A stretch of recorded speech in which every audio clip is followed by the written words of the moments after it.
Bonjour, je vais vous parler de photographie de paysage et notamment d'une artiste moderne de 48 ans, hollandaise, qui s'appelle Avoiska van der Molen et qui a gagné de nombreux prix grâce à ses paysages en noir et blanc. Pour ses impressions, elle utilise le procédé à la gélatine argentique, qui est le plus couramment utilisé en photographie argentique noir et blanc. Qui a une démarche très naturelle de création, qui va dans les bois ou à la montagne, et qui photographie ce qu'elle ressent.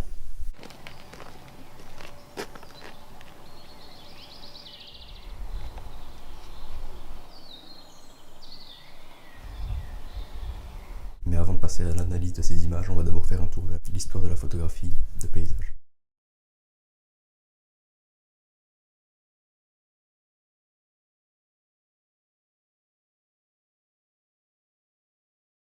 Le mouvement pictorialiste est un courant photographique de la deuxième moitié du 19e siècle.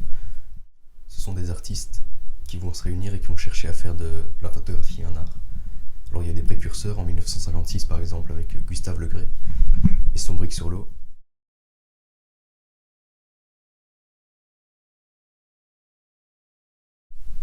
Mais c'est vraiment Alfred Stieglitz qui va, par le biais de ses galeries de 191 à New York, qui va promouvoir le mouvement en exposant des personnages comme Station par exemple. En fait, ce sont des artistes qui vont, par le biais du flou et des techniques appliquées à l'impression, vont chercher à donner un aspect peinture à leurs photos.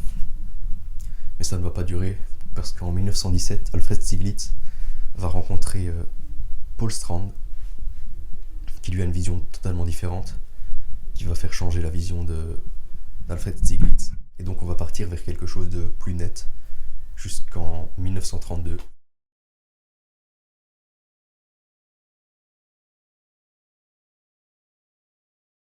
En 1932 arrive le courant de photographie pure porté par le groupe F64 qui vont faire une exposition à San Francisco en 1932. Et en fait, eux vont faire des photos complètement nettes de paysages. Ils veulent juste rendre la beauté du paysage et pas avoir des effets dessus comme ont pu faire les pictorialistes. Ça va marquer un tournant dans la photographie. On va plus essayer de faire des effets. On va juste montrer ce qui est beau. La guerre arrive, les années passent et l'humain prend de plus en plus de place face à la nature. Les élans de liberté de la fin des années 60 vont aussi influencer les artistes. Et c'est dans ce contexte-là que va naître la plus grosse révolution en photographie de paysage qui s'appelle New Topographics.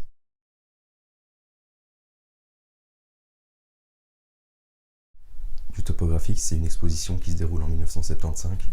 C'est 8 jeunes artistes qui se retrouvent et qui vont parler de la place de l'homme face à la nature. En fait, pour eux, la beauté du paysage n'est plus important. Ils vont en fait photographier le banal et ça va vraiment changer la donne en photographie.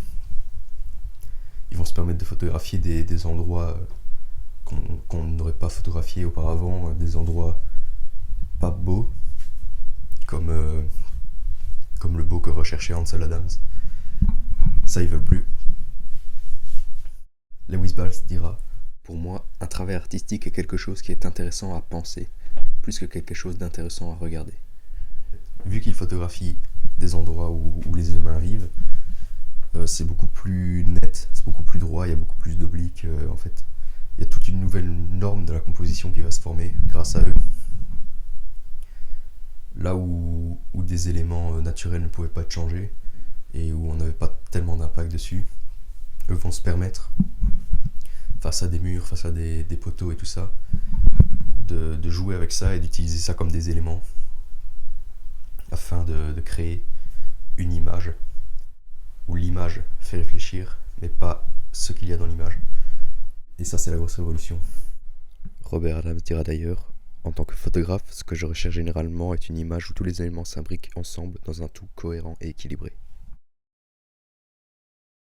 Il cherche pas tellement à montrer ce qu'il y a devant lui, il cherche plutôt à jouer avec ce qu'il y a devant lui pour créer une image graphique avec une composition différente de simplement montrer ce qu'il y a. Par ailleurs, ils vont aussi mettre en avant la photographie couleur, qui encore actuellement est utilisée comme art, parce qu'à l'époque c'était pas encore le cas.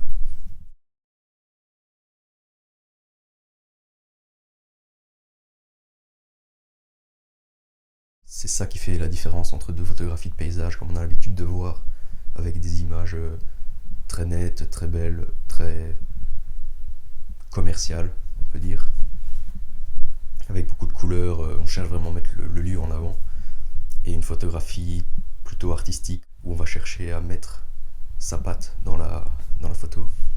C'est là qu'on peut aborder la question de l'intention en photographie de paysage.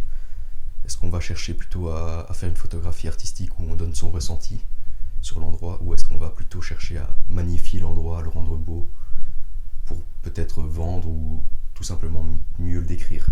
Lorsqu'on compare ces deux photos, la numéro 1 ne cherche pas à montrer la beauté de la mer et du sol, mais à dégager une impression, par les matières que l'on retrouve sur le sol, ainsi que par cette masse grise-noire qu'on a du mal à identifier.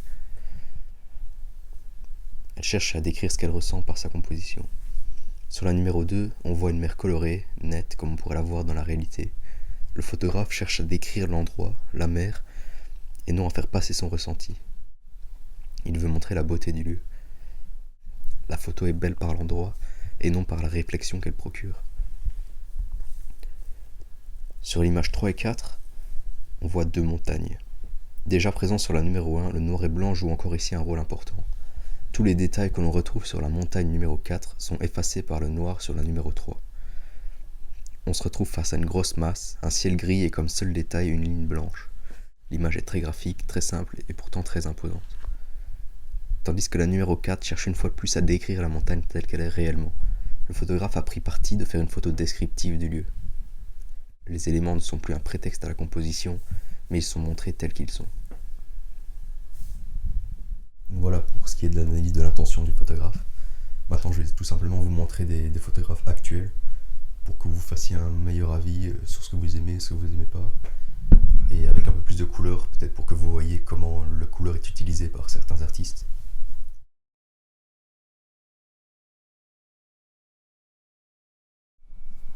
Donc là, faites attention à comment les couleurs s'arrangent, les formes utilisées, les sujets là.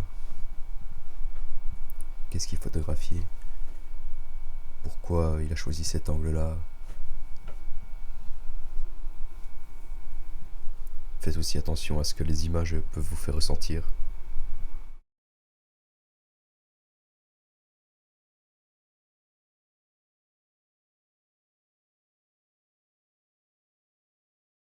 J'espère que vous allez faire de la photographie de paysage et que vous allez passer une bonne journée. Au revoir.